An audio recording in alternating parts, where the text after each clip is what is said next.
The retirement of GandCrab's hoods may have been exaggerated. Video conferencing tools RingCentral and Zooma may have picked up Zoom's issues in the tech they licensed. Broadcom's projected acquisition of Symantec is on hold, at least for now. One Silicon Valley executive calls another company treasonous. The US FCC wants to rein in robocalls. And there's a free decryptor out there for I'm sorry ransomware.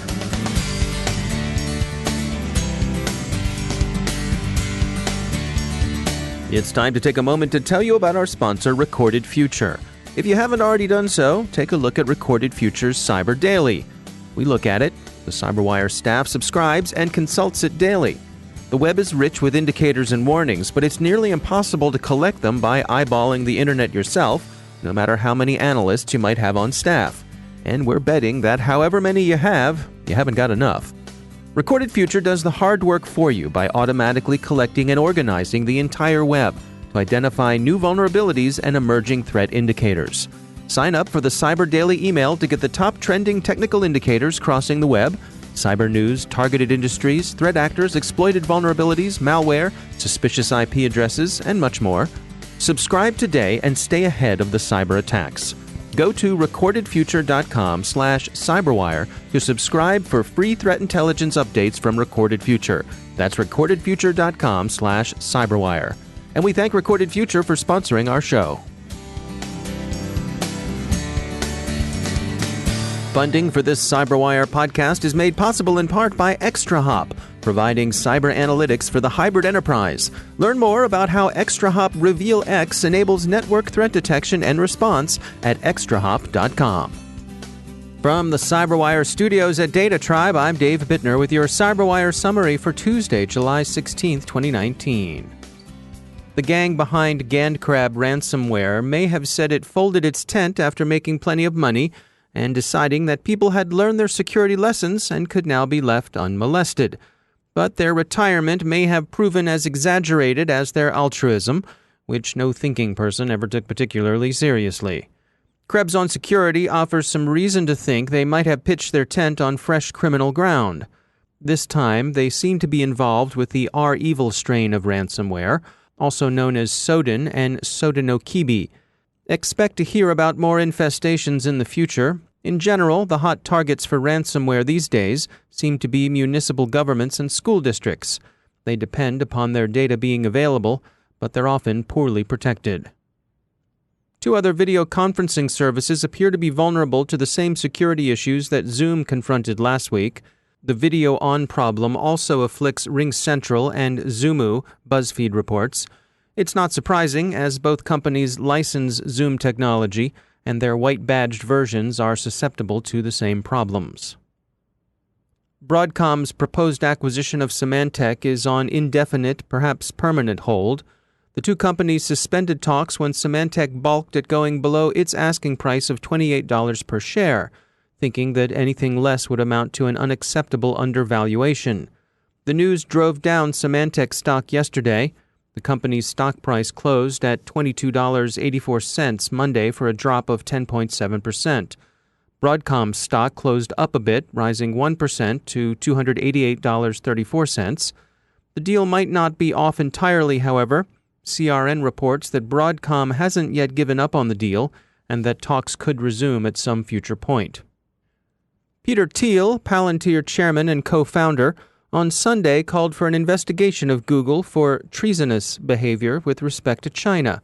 He suggested that the company had been thoroughly penetrated by Chinese intelligence agents and that its willingness to work on a search engine for Chinese use that would be managed and closely censored by Beijing, while at the same time declining work on U.S. defense projects, raised questions about Mountain View's trustworthiness. He's not saying Google and Huawei are toss-ups as far as security is concerned, but his remarks tend in that direction. BGR's take on the story points out the possible hypocrisy, observing that, to be sure, Google hasn't covered itself in privacy and free speech glory lately, but then neither has Facebook. And then it goes on to note that Thiel serves on Facebook's board.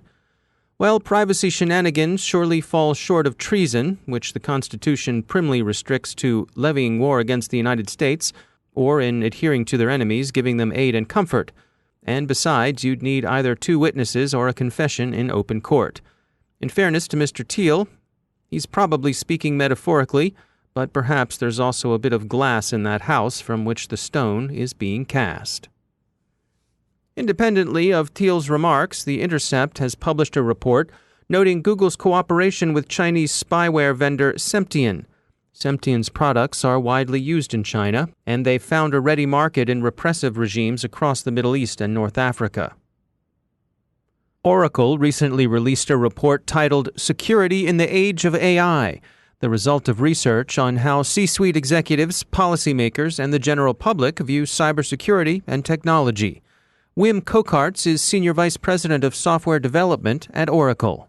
So if you look at it at a high level today, I guess it's a 2-part answer to this. One is on-premises, of course, security is important. However, security software using AI and ML is not quite incorporated yet. There's very little use of AI or machine learning on-premises by the industry in general. When it comes to cloud computing, the major cloud vendors have been working on incorporating machine learning and visual intelligence across different areas of cloud, whether it's security or basically looking at availability of systems and optimizations from a performance point of view. From a security point of view, it's certainly been the most important one. What I mean by that is we often talk about robots, and it's harder for humans to react very quickly to huge incoming threats, such as the denial of service attack or swiftly responding to being able to take systems offline or disable network ports or so. And we've seen that be a very important part for artificial intelligence and machine learning to play a huge role. And it is detecting and looking at different access patterns, whether it's daytime access, then suddenly something happens at night. Machine learning algorithms can be trained on that and swiftly respond to it. And that's different from humans that are looking at a screen and don't necessarily know what's going on or don't have the history to respond to that. So I'd say within cloud computing, security is definitely, certainly at Oracle, security is a number 1 priority. It's absolutely critical for us and our customers that we protect our data. And one of the things that I believe is probably important to mention is that cloud providers can scale. We have lots of security experts that are well trained. One advantage of cloud computing also is sort of the cookie cutter model. There's a lot of homogeneous deployments of environment. We know exactly what's deployed in data centers. Every single server is accounted for in every VM. That also helps machine learning. The only way machine learning algorithms get really good is by providing it huge amounts of data. At cloud scale, we provide massive amounts of log files and access patterns to these algorithms to get them more tuned and optimized for having no or very few false positives so that we're very efficient here. And that's really only possible when you have a cloud scale model, and it makes it much more difficult for on-premises customers that want to be in charge of their own security to do the same thing, basically. Yeah, it's interesting because I wonder myself if there's been, over the past, year or so, sort of a recalibration, particularly at the C-level, when it comes to how people are thinking about artificial intelligence and machine learning. A few years ago, certainly from the vendor side, AI and ML was a huge focus. There was just a huge push on it. Partly, like what your report bears out here, is that people seem to be recognizing that it has a part to play, but not at the expense of the human side of things. Again, it's interesting in the context of on-premises and the move towards cloud. And it's a certain segment of customers that are still not quite cloud ready, so to speak, or they're seeing this move to going to a cloud vendor in the next few years. And when that's the case, they likely will focus more on the human aspect. Because, like I mentioned before, a lot of these machine learning techniques apply at scale, and it's not as efficient or necessarily as effective when deployed within a smaller data center, right? And so if companies that are looking at moving to the cloud will likely see local security experts hiring people, trying to get their existing deployment sort of cleaned up, know what's installed and so forth, they'll probably focus more on the human aspect. And then companies that take that step towards cloud computing sooner rather than later, they automatically get the benefits from the machine learning as provided by the cloud vendor. And one thing to keep in mind is that retrofitting existing data centers from a security point of view is very difficult. And it really starts with doing an inventory of the systems you have. And when you look at some of these security breaches, right, one example where 99% of the real estate was known and was patched. 0.1% was this one server running one application server that by accident wasn't patched. And that's how they got in. Is that a security software issue? Well, on the front end it is, but on the back end it's basically a system administration issue where all these existing homegrown data centers, so many servers with different operating systems, with different server models, different architectures, different vendors that are all interconnected. And it's just near impossible for existing data centers to purely secure just because of its heterogeneous nature.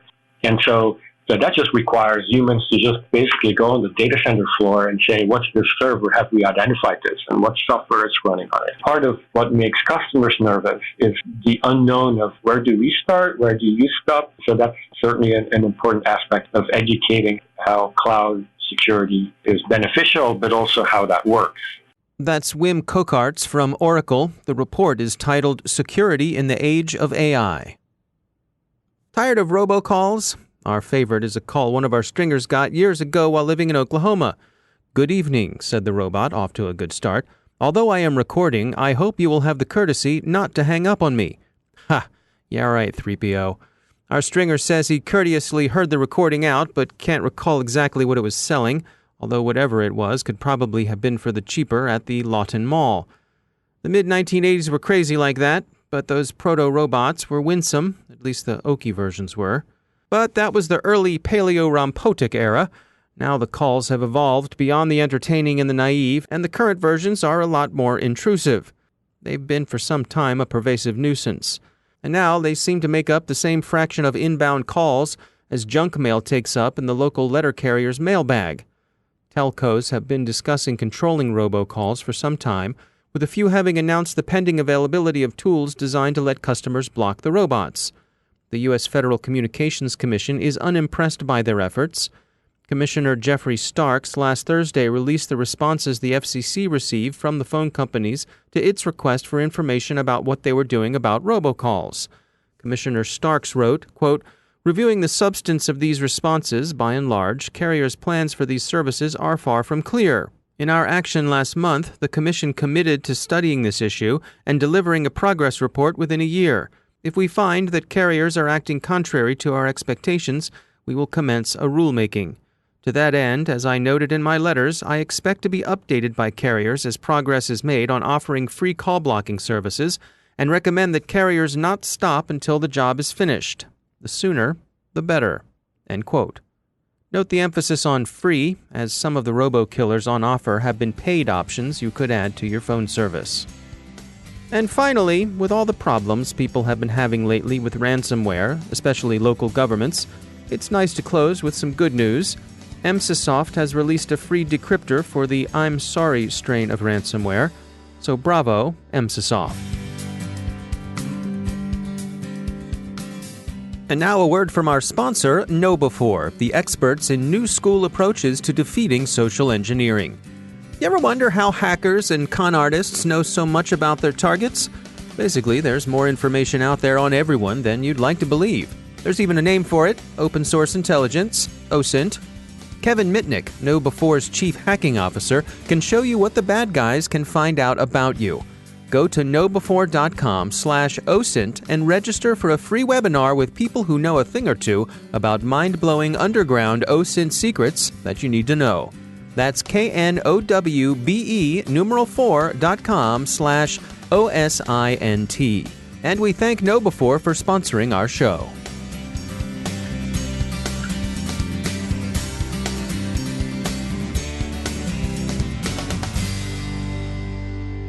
And joining me once again is Emily Wilson. She is the VP of Research at Terbium Labs. Emily, it's great to have you back. You and your team over at Terbium recently published some reports on fraud and transnational crime. This is called the Next Generation of Criminal Financing. What do we need to know about this? So I've been hearing anecdotally for a few years from law enforcement here in the U.S. and international law enforcement that they've seen more and more stolen payment cards showing up in organized crime groups and street gangs. Of course, we've seen this play out in the cybercrime realm as well, but hearing from people that this is an issue on the ground, we wanted to look into it and see what the problem actually looked like. Because, a little surprisingly, there isn't really data available on the scale of stolen payment cards being used by organized crime groups out of Eastern Europe. That seems like the kind of thing we would know already, but we don't. So we set out to look into this, looking at criminal cases in North America, in the US, and Canada, and from a variety of countries in Europe to see where we could find links between payment card fraud and these major sort of international pernicious crimes like organized crime groups, like terrorist financing, things like human trafficking and drug trafficking, just to see where that shows up and see if we can get a better sense of the problem.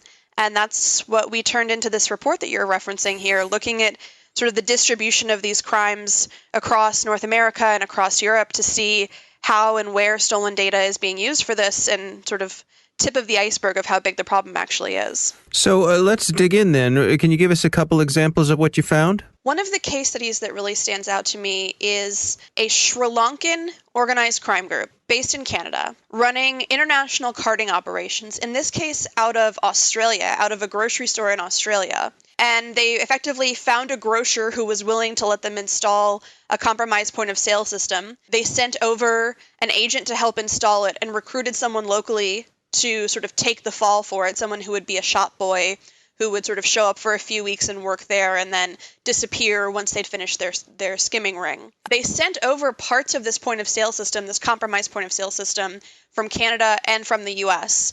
And in the end, it turns out the whole operation was being financed by some unknown individual out of the UK who had commissioned a certain number of cards to be skimmed. And, this is one of those examples where you have 4 or 5 different countries at play here. You have people being, sent around the world and promised different locations they're going to be moved to afterward to, hide out and wait for the heat to die down.